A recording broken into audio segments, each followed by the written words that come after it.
معانا النهارده واحد من اهم دكاتره تيم ريليف كلينيك، الدكتور محمد الشحات، استشاري الجراحه العامه وجراحات الشرج والمستقيم. اهلا بيك يا دكتور اهلا محمد. بيك. منورني. والله الشرف لينا، والله دكتور نور. محمد من اعز اصدقائي. ربنا يبارك فيك. اعز اصدقائك، بس يعني زي ما بيقولوا ما محبه لا بعد عداوه. فاكر. فاكر اتقابلنا ازاي اول مره خالص؟ اول مره يا جماعه، يعني كان خناقه بينه وبين الدكتور محمد، من وقتها واحنا بنحب بعض. الكلام ده من امتى تقريبا؟ ده من اكتر من 10 سنين. تقريبا. منورني يا دكتور ربنا محمد. يبارك لك. طيب يا دكتور محمد، خلينا نبتدي كده بدايه خفيفه. رمضان شهر الروحانيات اكيد والعباده والطاعه، وكمان شهر بيحصل فيه عادات غلط كتير اكيد. بتسمع معانا في تخصصنا.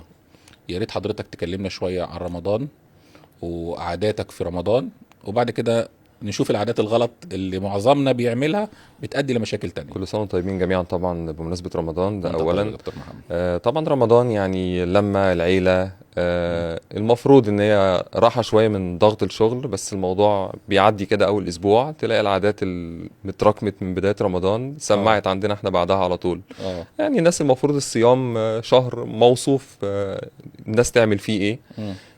بس طبعا اللي بيحصل غير كده خالص، خصوصا في العادات الغذائيه. مم. ناس تاكل كتير مره واحده. تمام.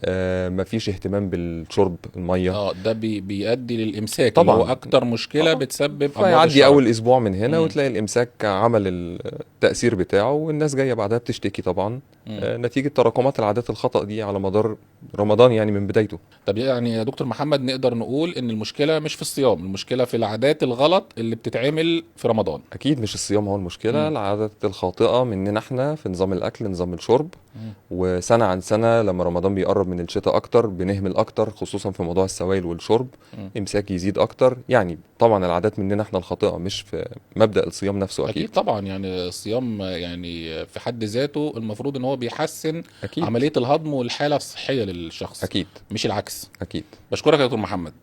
طبعا رمضان فرصه ان احنا نغير عاداتنا لعادات سليمه وعادات صحيه.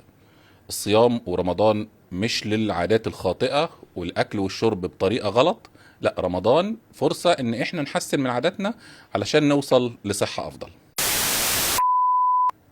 بشكرك يا دكتور محمد، نورتني في الفقره دي. دكتور محمد مش هيرد عليا ولا ايه؟ هو زعلان مني ولا ايه؟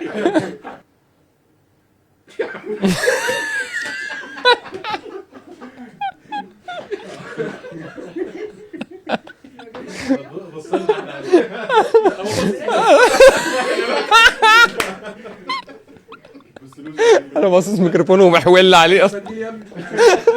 بشكرك يا دكتور. والله ما باصص لك تاني.